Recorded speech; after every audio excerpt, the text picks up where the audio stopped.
My sister-in-law is demanding to know our baby's name and we know why, so we tricked her into stealing our baby's name and her jaw dropped. So I have been married to my husband Kevin for 5 years. We have a 3-year-old daughter and I'm currently pregnant with twins. My brother-in-law Terrence has been married to his wife Jess for 7 years. Jess and I are total opposites. Jess is an extrovert. She's kind of loud, boisterous and some would even say abrasive. I'm an introvert. I'm not quiet or shy, but I am reserved. I'm also very observant. The first time I met Jess, I told Kevin that we would be like oil and water. We have never been overtly hostile towards each other but also have never gone out of our way to bond. Unfortunately, Terrence and Jess had fertility issues for several years before finally having their son a couple of weeks ago. Prior to this, Jess was very odd towards us when I was pregnant with our daughter. The best way to describe it is hot and cold. One minute she pretended like she didn't care while we were talking about it at family gatherings, the next she was volunteering to throw the baby shower. I gave a firm no to that. We both assumed the behavior was because of their fertility issues and didn't think too much of it. But the strangest thing she did was almost demand to know what we were naming our daughter before we announced it. She asked us constantly after our gender reveal and got visibly annoyed when we just laughed her off and said it was a secret. We couldn't understand why the hell she cared so much as she was not expecting at this time. Regardless, we didn't share the name with anyone. When our daughter was born and her name was finally announced, Jess was kind of obsessed with it. I don't know how to explain it. She just kept going on and on about how beautiful and unique it was. To this day she comments about how different it is. The name we chose is a pretty common Welsh name which wouldn't be all that different except for the fact that we are African American lol. I've always gravitated towards names from different regions and found and fell in love with the name years ago and never shared it with anyone before Kevin. Fast forward to both of us being pregnant at the same time. Jess' odd behavior continued towards me but this time it was more blatant. Snarky comments under the guise of jokes about how big I was going to get with 2 babies and that my body would never snap back like it did after our daughter. She even accused us of getting pregnant on purpose after she announced her own pregnancy even though the whole family knew we were actively trying and at the time of her announcement, I was already a few weeks along and didn't know. One thing about me, introvert or not, I'm no pushover and will stand up for myself. But I chose to ignore Jess because I knew that would get to her more than confronting her would since she seems to thrive off drama. Jess was obviously much further along than we are. However, we did have our gender reveal prior to Jess giving birth.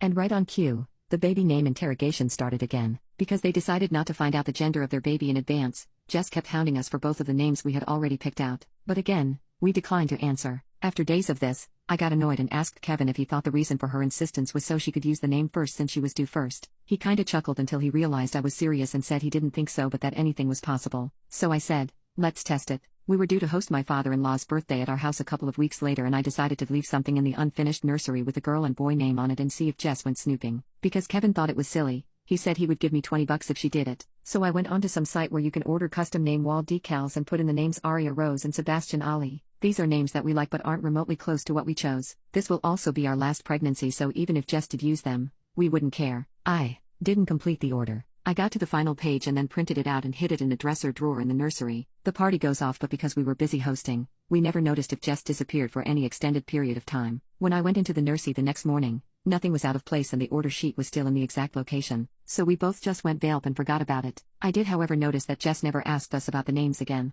Then Jess gives birth. We went to the hospital to give our congrats. When we go in and see the baby, I asked what his name was and man, I cannot properly explain the poop-eating grin that came over Jess' face as she says Sebastian Ali. I mean she was really proud of herself and honestly, it's the most vindictive I have ever seen her look in the years I've known her. But instead of reacting how she was expecting, I put on a performance like I had graduated from Juilliard. Oh my god that's such a great name. He's so cute. Look at his whittle face. Oh I just love him so much. Welcome to the world, Sebastian. Auntie is gonna spoil you rotten. I mean I am laying it on thick without an ounce of bother. The range of emotions on Jess' face went from shock to confusion to rage in a span of maybe 17 seconds. Meanwhile my husband is holding in the laugh of the century. We later say our goodbyes and he gives me a 20 in the elevator while almost crying laughing. All I could say was, like I thought. This was 2 weeks ago and we haven't seen them since because we wanted to give them time to settle in with the new baby. I have heard from my mother-in-law that Jess doesn't seem as thrilled about motherhood as she thought she would be considering how long it took them to conceive but said it might just be baby blues. Obviously, I think she's just disappointed that her petty move didn't have the desired effect on us. Update 11 days later. Before I get to that,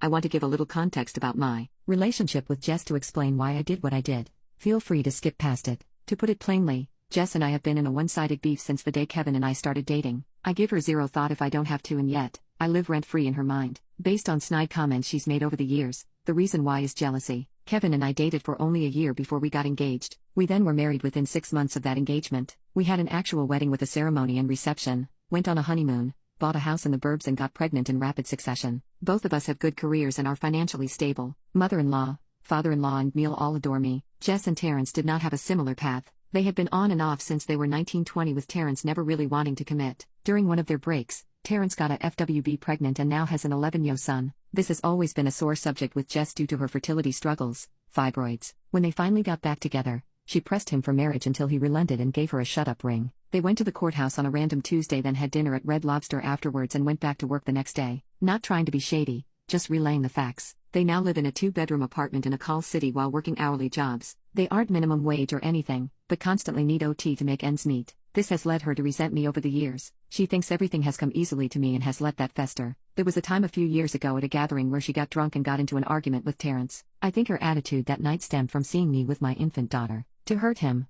she blurted out that she married the wrong brother. Everyone was shocked. I wasn't. She just said the quiet part out loud and revealed what I already knew. So I poked her a little and said, "Really, which one? That's kinda gross since both were minors when you met them." Context: Kevin and Terrence also have a younger brother, Tim, 28. Boy, did she fly off the handle after that lol. To this day she claims to have no memory of that night. Anyway, now I know there is a new reason why she resents me. The update: I haven't seen or heard from Jess since that day in the hospital. Terrence also hasn't communicated much with Kevin other than sports talk. However, my mother-in-law has been with them almost every day. She came over yesterday to go over some last-minute things for our baby shower that we are having the Saturday after Halloween. I am not due till late January, but with the holidays and twins tending to arrive early, we just wanted to get it out of the way. Anyway, after finalizing some things, I asked mother-in-law how Terrence and Jess were doing. She sighed and leaned back in her chair and said, "Girl, it's a mess." She goes on a long word vomit that I will have to summarize. Basically, they've been at it since before the baby was born. When they were discussing names, Jess' list only consisted of girl names. When Terrence asked what if it's a boy,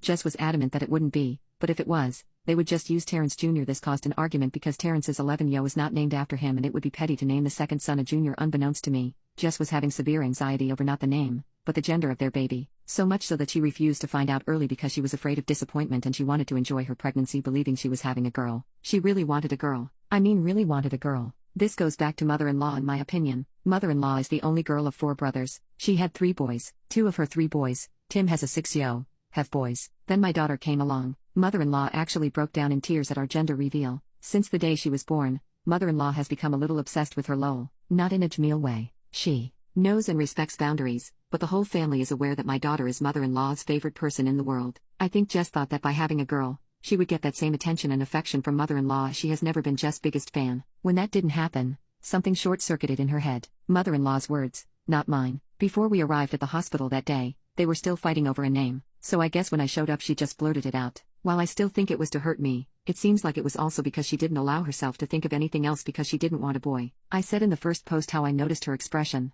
however I completely failed to notice Terrence's. He was pissed. Jess had never mentioned that name to him prior and he had no clue where it even came from. He also hated it. He refused to sign off on that and they left the hospital without a name. In our state, you only have 7 days from birth to register a name. She eventually told Terrence to pick the name himself and that she didn't care anymore. So he did. He swapped out Sebastian for Jordan but kept Ali. Yes, after Michael and Mohammed lol. According to mother-in-law, since they've been home, Jess has shut down emotionally. She's been doing all the motherly things, but there's a disconnect there. Mother-in-law said she finally broke down to her a few nights ago that she'll likely never have a daughter due to her age and what it took to get pregnant in the first place. I think that will bring them closer together since mother-in-law never got the daughter she wanted either. I also felt bad hearing that because regardless of how I feel about her as a person, I do have a heart and would never want to punch down on her if she's in the throes of PPD. Jess still hasn't admitted to snooping, so I haven't admitted to setting her up.